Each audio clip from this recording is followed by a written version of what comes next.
नमस्कार दोस्तों, स्वागत है आपका मेरे चैनल कॉमिक्स लाइफ में। शुरू करते हैं मनोज कॉमिक्स की एक और मज़ेदार कॉमिक्स, वचन का धनी।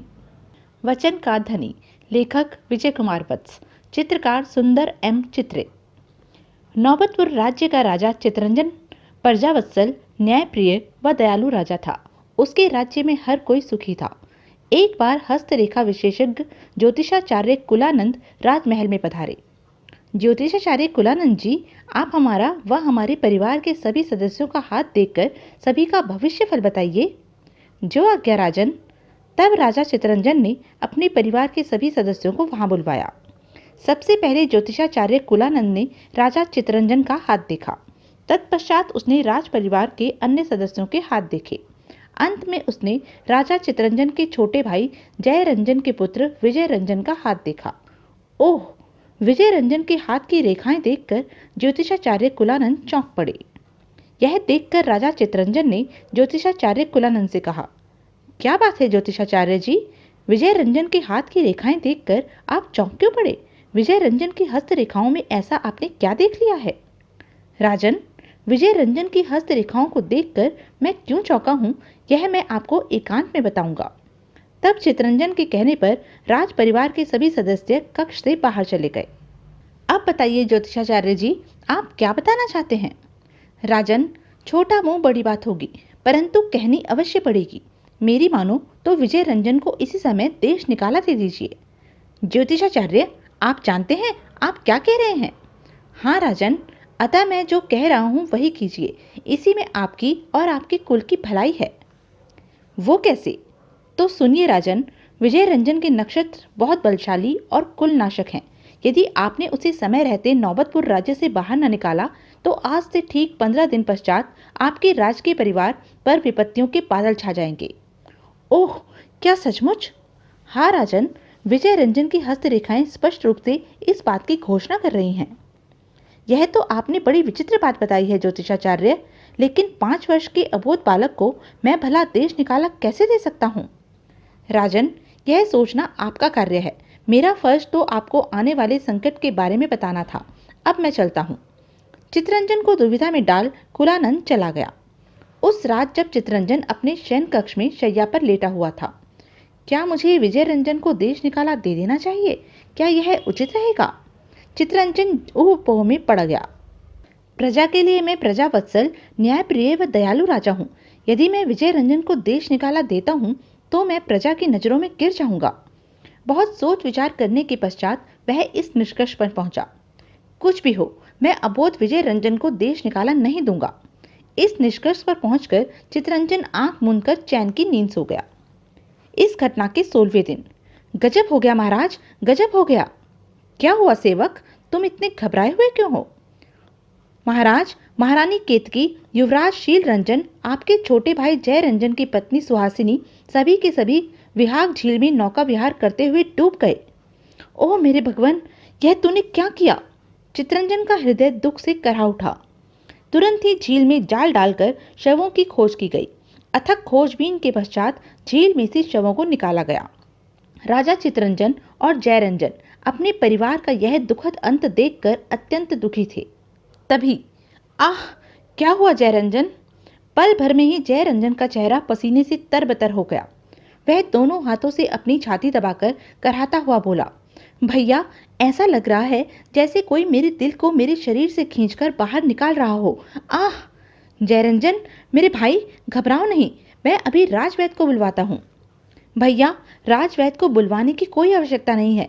लगता है मेरा भी अंतिम समय आ गया है। ऐसा न कहो जयरंजन, दुख की इस घड़ी में तुम तो मेरा साथ न छोड़ो। भैया, मौत मेरे सामने खड़ी है। मरने से पहले मैं आपसे कुछ मांगना चाहता हूँ। मांगो जयरंजन, मैं वचन देता हूँ कि तुम जो भी कहोगे मैं उस बात को पूरी करूँगा।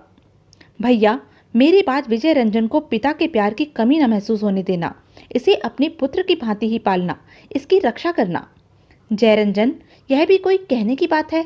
विजय रंजन के सिवाय अब मेरा इस दुनिया में कौन है? विश्वास रखो, मैं विजय रंजन को पुत्र के समान ही पालूंगा। मेरी मृत्यु के बाद विजय रंजन ही इस देश का राजा होगा। इस बात का मैं तुम्हें वचन देता हूँ। मैं अपने प्राणों पर भी खेलकर विजय रंजन के जीवन की रक्षा करूंगा। आह भैया, अब मैं चैन की मौत मर सकूंगा, कहकर जय रंजन ने आंखें मूंद ली। अगले ही पल उसकी गर्दन एक और को ढुलक गई। यह देखकर जय रंजन, तुम भी मेरा साथ छोड़ गए। ज्योतिषाचार्य कुलानंद की भविष्यवाणी के अनुसार सचमुच ही मेरा परिवार क्षण भर में तहस नहस हो गया। तत्पश्चात बड़े दुखद वातावरण में चितरंजन के परिवार के सदस्यों की चिताएं जली। चितरंजन इस दुर्घटना के बाद गुमसुम सा रहने लगा। चितरंजन अब जब भी विजय रंजन को देखता तो सोचता, बड़ा मनहूस बालक है यह, इसी के कारण हमारा परिवार नष्ट हुआ है। अगले ही पल वह सोचता, नहीं नहीं, मुझे ऐसा नहीं सोचना चाहिए। मैं जय रंजन को वचन दे चुका हूँ कि विजय रंजन को मैं स्नेहपूर्वक पालूंगा। मैं अपना वचन भंग नहीं होने दूंगा। अतः वह विजय रंजन का लालन पालन उचित प्रकार की देख रेख में करने लगा। शीघ्र ही विजय रंजन के बाल सुलभ कार्यों ने चितरंजन का कठोर हृदय पिघला दिया। अब वह विजय रंजन को बहुत प्यार करने लगा था। विजय रंजन भी अब चितरंजन को अपना पिता मानने लगा था। वह प्रतिदिन उसके चरण स्पर्श करता। प्रणाम पिताजी महाराज। युग युग जियो विजय रंजन। इसी प्रकार धीरे धीरे पूरे 20 वर्ष बीत गए। विजय रंजन अब पूर्ण युवक बन चुका था। कैसा सुदर्शन युवक बन गया है विजय रंजन। 20 वर्ष पश्चात ज्योतिषाचार्य कुलानंद एक बार फिर नौबतपुर पधारे। अब उन्हें चितरंजन से उसके परिवार के बारे में पता चला तो, राजन, आपने 20 वर्ष पूर्व कही मेरी बात नहीं मानी और अपने परिवार का सर्वनाश कर लिया। ज्योतिषाचार्य जी, होनी बड़ी बलवान होती है, उसे न आप रोक सकते हैं और न मैं। सुनकर कुलानंद ने ठंडी सांस ली। तत्पश्चात, अच्छा राजन, जो हुआ सो हुआ। लाइए पुनः आपकी हस्तरेखाएं देखूं। देखूं अब आपकी हस्तरेखाएं क्या कहती हैं। ज्योतिषाचार्य जी, अब मेरे हाथ की रेखाएं क्या कहेंगी। वे तो 20 वर्ष पूर्व ही अपना कमाल दिखा चुकी हैं। अनिच्छा से चितरंजन ने अपना दायां हाथ कुलानंद की ओर बढ़ा दिया। तब कुलानंद बड़े ध्यान से चितरंजन के हाथ की रेखाएं देखने लगा। चितरंजन के हाथ की रेखाएं देखकर कुलानंद बुरी तरह चौंक पड़ा। यह देखकर, क्या हुआ ज्योतिषाचार्य जी, क्या मेरी हस्तरेखाएं एक बार फिर किसी अशुभ घटना की सूचना दे रही हैं। हाँ राजन, और यह अशुभ घटना भी विजय रंजन के कारण ही आपके जीवन में घटेगी। वह अशुभ घटना क्या है ज्योतिषाचार्य जी। राजन, विस्तार से तो मैं आपको इस बारे में न बता पाऊंगा। बस इतना जान लीजिए कि शीघ्र ही विजय रंजन आपके खिलाफ बगावत करने वाला है। यह आप क्या कह रहे हैं ज्योतिषाचार्य जी। विजय रंजन तो हमसे पहुंच नहीं करता है, वह भला हमारे खिलाफ बगावत क्यों करेगा। राजन, विजय रंजन आपसे कितना भी स्नेह क्यों न करता हो, लेकिन कुछ दिन बाद एक ऐसी घटना घटने वाली है जिससे प्रभावित होकर विजय रंजन आपके विरुद्ध हो जाएगा। तब वह आपको राजगद्दी से उतारकर कैद खाने में डाल देगा। ओह, क्या ऐसा हो सकता है। निसंदेह राजन। चितरंजन परेशान हो उठा। उसे परेशान देखकर, राजन, मेरी राय मानो तो इस मुसीबत से बचने के लिए एक काम करो। क्या। राजन, 20 वर्ष पूर्व आपने मेरी जो बात नहीं मानी थी उसे आज मान लो। आपके कहने का मतलब है कि हम विजय रंजन को देश निकाला दे दें। हाँ राजन, ना रहेगा बांस ना बजेगी बांसुरी। अगर आप विजय रंजन को देश निकाला दे देंगे तो आप पर कोई भी आंच नहीं आएगी।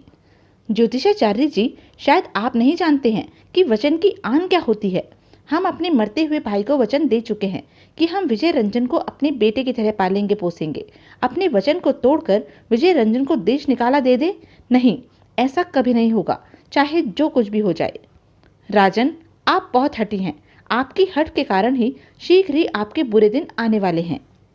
कोई बात नहीं ज्योतिषाचार्य जी, मैं उन बुरे दिनों का सामना करने के लिए तैयार हूँ। ठीक है राजन, जैसी आपकी इच्छा। इस घटना के 10वें दिन, पिताजी महाराज, मैं वन में आखेट करने जाना चाहता हूँ। युवराज, यह तो बड़ी खुशी की बात है। जाओ, हमारी ओर से तुम्हें आखेट पर जाने की आज्ञा है। चितरंजन से आज्ञा ले विजय रंजन आखेट करने वन की ओर चल दिया। जैसे ही वह वन में पहुंचा, आहा, कितना सुंदर हिरन है, मुझे इसका शिकार करना चाहिए। उसने अपना घोड़ा उस हिरन के पीछे लगा दिया। अब आगे आगे कुलांची मारता हिरन था, पीछे पीछे विजय रंजन। शीघ्र ही हिरन कुलांची मारता हुआ झाड़ियों में घुस गया। विजय रंजन भी झाड़ियों को पार कर दूसरी ओर पहुंचा। हिरन तो यहाँ कहीं नहीं दिखाई दे रहा है, कहाँ चला गया वह। तभी उसकी दृष्टि एक ओर पड़ी। कोई साधु नदी में से जल भर रहा है। मुझे उसके पास चलकर हिरन के बारे में पूछना चाहिए। क्या पता इस साधु ने हिरन को देखा हो। विजय रंजन घोड़े से उतरकर उस साधु की ओर चल पड़ा। निकट पहुंचकर, ए साधु, क्या तुमने इस ओर से किसी हिरन को जाते देखा है? साधु ने गर्दन उठाकर उसकी ओर देखा। तुम मुझसे उस हिरन के विषय में क्यों पूछ रहे हो युवक? मैं उसका शिकार करना चाहता हूँ। युवक, क्या एक निरीह जानवर को अपने शौक के लिए मारना उचित है? साधु की बात सुनकर विजय रंजन की त्योरियां चढ़ गई। साधु, जानते हो तुम किससे बात कर रहे हो? मैं नौबतपुर का युवराज विजय रंजन हूँ। जल्दी से मुझे उस हिरन के विषय में बता दो। युवराज, मेरी बात मान जाओ, उस बेजुबान हिरन का पीछा करना छोड़ दो।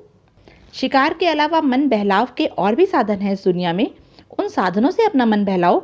हिरन को मारकर उसकी हत्या का पाप अपने सिर न लो। मूर्ख साधु, बहुत वाचाल हो तुम। लगता है मुझे तुम्हें तुम्हारी धृष्टता का मजा चखाना ही पड़ेगा। सुनकर साधु हंसा। युवराज, तुम किस प्रकार मुझे मेरी धृष्टता का मजा चखाओगे? जरा मैं भी तो जानूं। अभी लो, अभी दिखाता हूं। अगले ही पल तड़ाक! ओह युवराज, बहुत गुमान है तुम्हें अपने ऊपर। भरे दरबार में तुम्हें तुम्हारे पिता के हाथों तुम्हारी इस धृष्टता का दंड न दिलवाया तो मेरा नाम भी कृपाचार्य नहीं। लगता है थप्पड़ खाकर भी तुम्हें अकल नहीं आई है मूर्ख साधु। युवराज, यह थप्पड़ तुम्हें बहुत महंगा पड़ेगा, बहुत महंगा पड़ेगा। साधु ने क्रोध भरी दृष्टि विजय रंजन पर डाली और लंबे लंबे डग भरता हुआ वहां से चला गया। उसके जाने के बाद इस साधु ने तो शिकार का सारा मजा किरकिरा कर दिया। फिर विजय रंजन बिना शिकार खेले उसी समय नौबतपुर की ओर वापस चल दिया। तो यह थी अब तक की कहानी। आगे की कहानी जानने के लिए बने रहें मेरे साथ। और हाँ, मेरे चैनल को लाइक, शेयर और सब्सक्राइब करना ना भूलें। धन्यवाद।